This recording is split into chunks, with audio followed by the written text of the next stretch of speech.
ছেড়ে। কিন্তু শোন মা, লক্ষ্মীকে সাজিয়ে কিন্তু চলে আসবি। ওখানে গায়ের অনেক মানুষ যাবে যারা ছুতোনাতায় অনেক অপমান করে।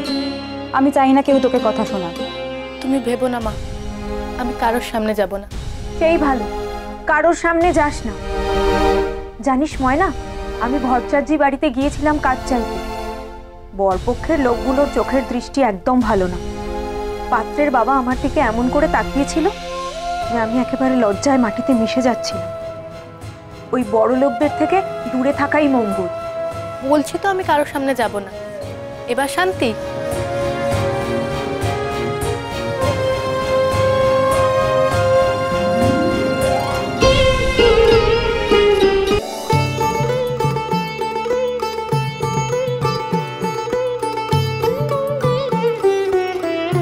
এবার দেখুন কাকা বাবু কেমন দেখাচ্ছে সতীনাথকে। বাহ, এতক্ষণে বেশ বর বলে মনে হচ্ছে। হ্যাঁ, তা বাবা ব্রজেশ্বর, তুমি যে এরম বর সাজাতে পারদর্শী তা তো জানা ছিল না। না মানে ওই আর কি। আর কতজনকে বর সাজাবে ব্রজ? এবার নিজেও মাথায় টোপরটা দাও। এ বাড়িতে তো অনেক ফুলকড়ি ছড়িয়ে আছে, পছন্দ করে নাও না একখানা। সে আমি নয়, তোমার বাবার সঙ্গে কথা বলে নাও। কি যে বলেন না কাকা বাবু। এ কি বিয়ের কথা একেবারে যে লজ্জায় লাল হয়ে উঠলে ব্রজ? হ্যাঁ, এ কি?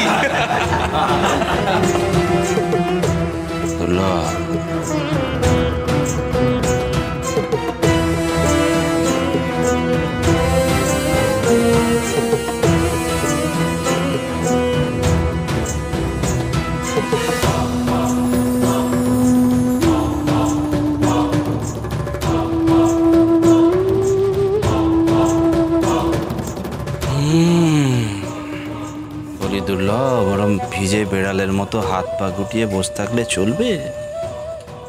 একটু গন্ধ শুকে দেখো আমার জন্য কি ব্যবস্থা করতে পারো।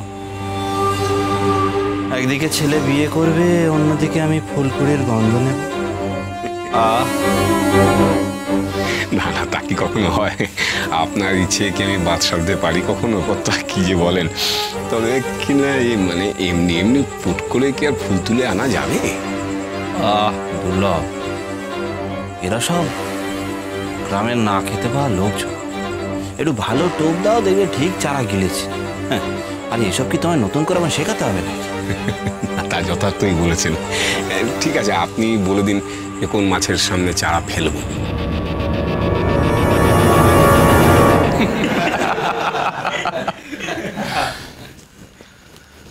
সত্যি কথা বলো না বন্ধু, সাত সকালে ঘোড়া ছুটিয়ে কোথায় গিয়েছিলে? কোনো তন্নি শ্যামা শিখর দর্শনার সন্ধানে? না না, সেরম কিছু না। সকাল সকাল ঘুম ভেঙে গেছিল, তাই একটু বৈকুণ্ঠপুর গ্রামটা ঘুরে দেখছিলাম। শোনো, কাল সকালে কিন্তু আজকের মতো উধাও হয়ে যেও না। কাল সকালেই আমি বউ নিয়ে ফিরে যাব। সেসব ছেড়ে এখানে কি বেশিক্ষণ ভালো লাগে? তোমার এখনো বিয়ে হয়নি সতীনাথ, এসব চিন্তা মাথাতেও এনো না। আগে বিয়ে সুসম্পূর্ণ কর, তারপরে সকালের চিন্তা।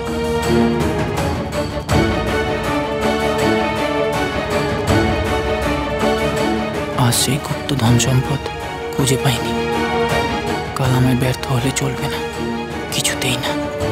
বাবা মশাইকে যে আমি কথা দিয়ে এসেছি।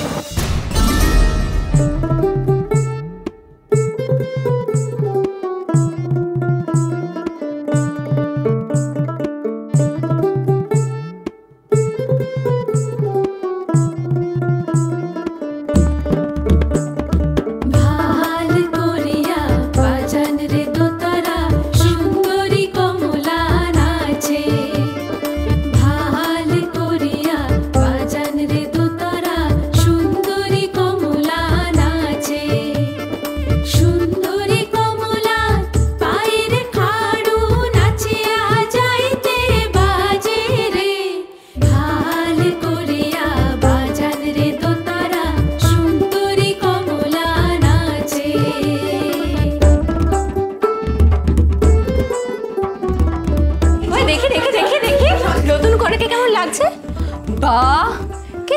মিষ্টি লাগছে রে তোকে।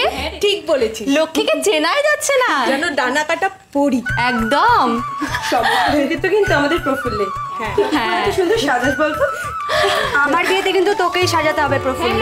আমি তোকে আগের থেকে আমাদের সবার বিয়েতে আমাদের সবার দেবো রে দেবো, সকলকে বিয়ের সময় সাজিয়ে দেব। এখন থাম দেখি। হ্যাঁ রে, তোর গাছ কৌটোটা কই? মায়ের কাছে আছে। আচ্ছা, আমি বরং নিয়ে আসি।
ভট্টাচার্যি বাড়িতে গিয়েছিলাম কাজ চাইতে। বরপক্ষের লোকগুলোর চোখের দৃষ্টি একদম ভালো না।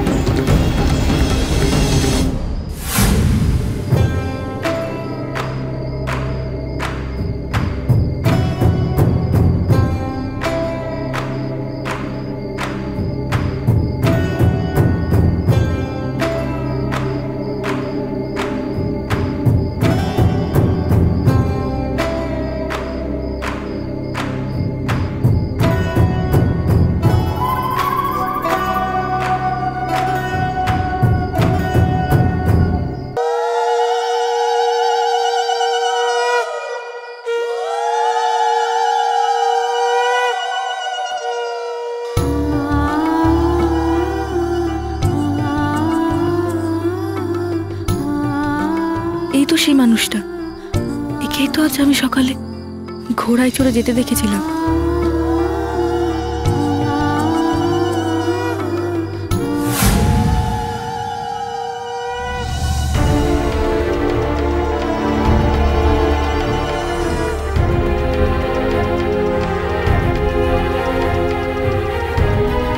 এই ফুলটা আর পৌঠানের গলার মালার ফুলটা তো এক। তবে কি তিনিই সকালে গেছিলেন শিকারপুরের জঙ্গলে? তা কি করে সম্ভব?